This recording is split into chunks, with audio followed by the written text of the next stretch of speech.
মরা গরু ধরি আমার মরা হাত কাটা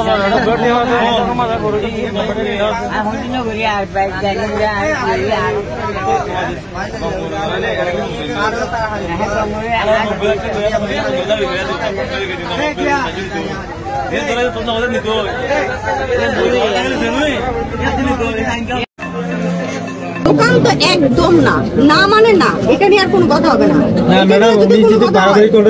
এটা নিয়ে যদি কথা হয় এখন 6 মাসের ঢুকাই দিবেন, ঠিক আছে?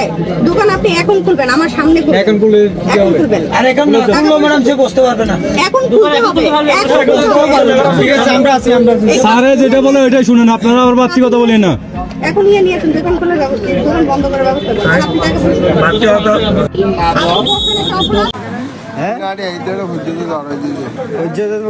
গন্ধ বন্ধ গেল উড়িবা মরা গরু গন্ধ জিয়াতা দিয়ে ফমান দিয়া ফুরিব মরা গরু খেলা বেশি মানে বাজারত গন্ধ উড়তে না বহুত দেরি আর গন্ধ উড়ান না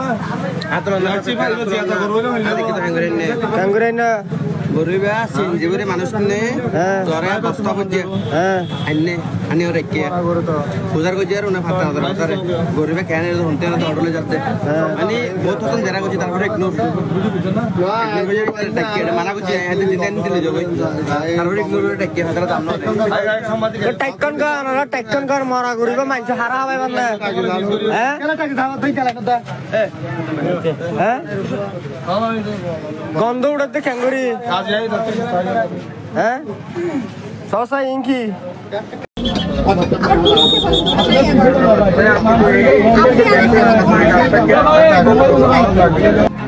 রাত ঠিক 12টা 5 মিনিটে একটা সংবাদ পাই যে এই জায়গায় উপজেলা কাঁচাবাজারের যে পার্শ্ববর্তী যে জায়গাটা আছে এখানে যে গরুর মাংসের দোকান আছে, গরুর মাংসের দোকানে অন্য জায়গা থেকে মৃত গরু জবাই করে নিয়ে এসে এখানে বিক্রি করার চেষ্টা করছে। সেই সংবাদ পেয়ে আমরা সাথে সাথে আসি, আসার পরে আমাদের ভেটেরিনারি এক্সটেনশন অফিসার উনিও আসেন, উনি এসে এটা পরীক্ষা করে ডিক্লেয়ার ঘোষণা করেন যে এটা মরা গরু এবং এটা খুবই দুর্গন্ধ ছড়াচ্ছে এবং এই জন্য তাদেরকে যারা গরুর মাংসের ব্যবসায়ী আছে তাদেরকে ভোক্তা অধিকার সংরক্ষণ আইনে আমরা 35,000 টাকা জরিমানা করি এবং যে দোকানটা এই দোকানটা আসলে আমাদের যে ড্রেনের উপর আছে এই জন্য দোকানটা উচ্ছেদ করা হয়।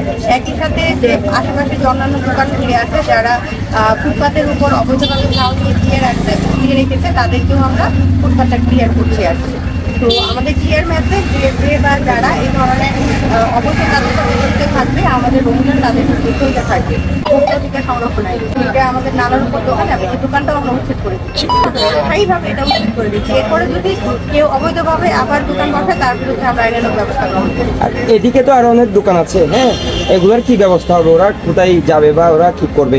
যদি আবার বসে কোনো পদক্ষেপ নেওয়া হবে কিনা? হ্যাঁ, অবশ্যই পদক্ষেপ নেওয়া হবে। আমরা দেখি ওনাদেরকে মানে ফুটপাতের উপর কোনো অবৈধ দোকান আমরা অ্যালাউ করবো না, কিন্তু যেহেতু এটা অনেকদিন ধরে ওনারা বাজারটা করে আসছে আর কি, সেই জন্য আমরা ওনাদেরকে একটা ব্যবস্থা করে তারপরে আমরা করছি আর কি।